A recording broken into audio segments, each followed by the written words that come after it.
Assalamualaikum dan selamat sejahtera saya ucapkan kepada panel hakim yang bijaksana dan para penonton yang saya kasihi. Apa khabar semuanya? Saya harap semuanya dalam keadaan sihat sejahtera. Pada pagi ini, saya ingin menyampaikan sebuah kisah yang bertajuk Ayah. Pada tahun 2012, lahir seorang bayi perempuan yang diberi nama Diana. Diana lahir dalam keluarga yang sederhana. Ayahnya bekerja sebagai buruh bina, manakala ibunya pula seorang suri rumah tangga. Namun begitu, ibu dan ayah Diana tetap berusaha menyediakan keperluan yang secukupnya buat anak-anak mereka yang baru dilahirkan. Anak kelahiran pertama itu ditatang bagi minyak yang penuh.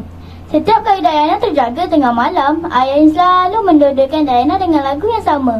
Takkan ku biarkan walau ribut menyantapmu yang tidur, datang petir menyambar jengking dan ular, ayah takkan berundur. Kring! Bunyi jam loceng memecah suasana waktu subuh. Diana pingkas bangun dari katil lantas mencapai tuala. Kemudian menapak ke bilik air untuk mandi. 10 tahun sudah pun berlalu dan kini Diana merupakan pelajar tahun 4 di Sekolah Kebangsaan Selat Jawi. Bukan itu sahaja, Diana juga mempunyai 3 orang adik. Hawa berumur 8 tahun, kemudian Damia berumur 6 tahun. Manakala Idlan berumur 3 tahun. Ayah, cepat, kami dah siap, jerit Diana setelah dia dan 2 orang adiknya selesai menyalurkan kasus sekolah. Dia tidak mahu lewat pada hari pertama persekolahan untuk tahun baru ini.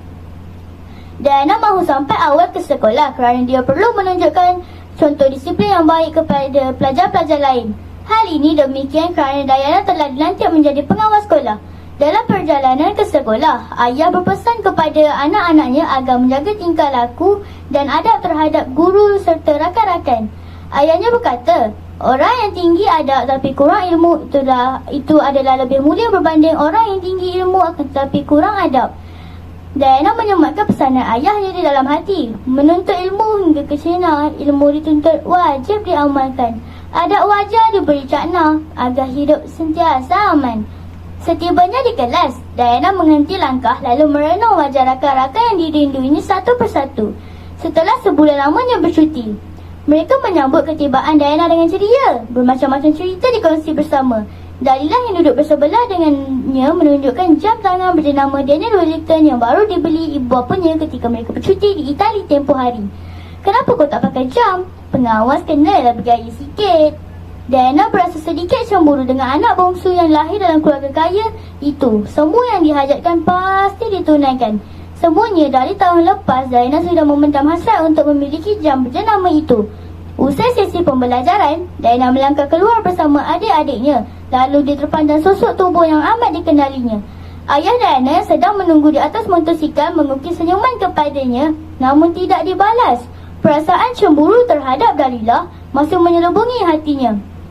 Ayahnya perasan akan tindak tanduk Diana yang tidak seperti biasa. Selalunya anak kesayangannya itu gembira dan tersenyum manis tak kala diambil pulang. Tetapi hari ini mukanya masam umpama cuka. Sewaktu makan malam, ayahnya menanyakan kepada Diana mengenai tingkah lakunya yang masih sama sejak dibawa pulang siang tadi. Mengapa Diana senyap je? Ada apa-apa yang terbuku di hati ke?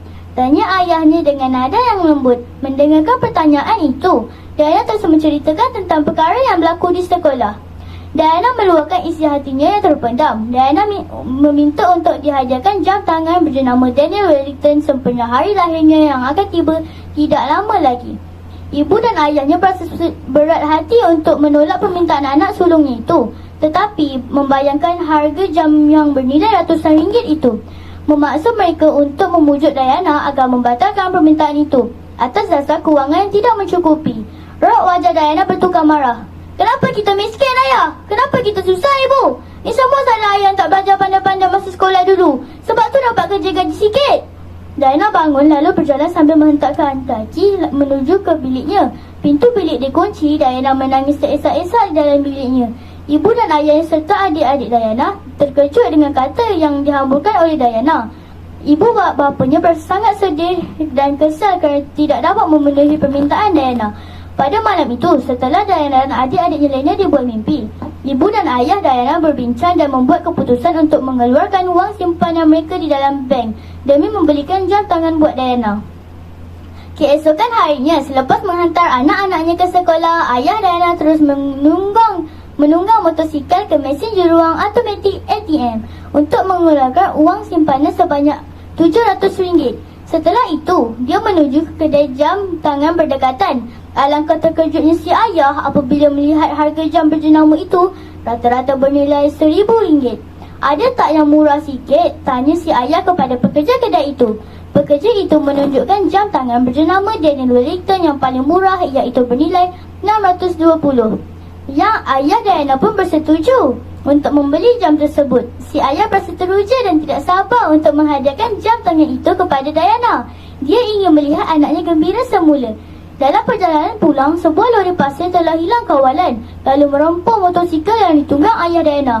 Sememangnya malang tidak berbau, kemalangan itu telah meragut nyawa ayah Diana.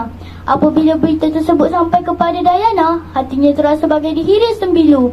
Dia diselubungi rasa bersalah dan sedih yang tak terhingga. Dia menyesal kerana terlalu mengikut kehendak hati. Diana ingin memohon maaf atas kesalahannya sebelum ini, tapi apakah daya, nasi sudah pun menjadi bubur. Air matanya mula mengalir deras membasahi pipi.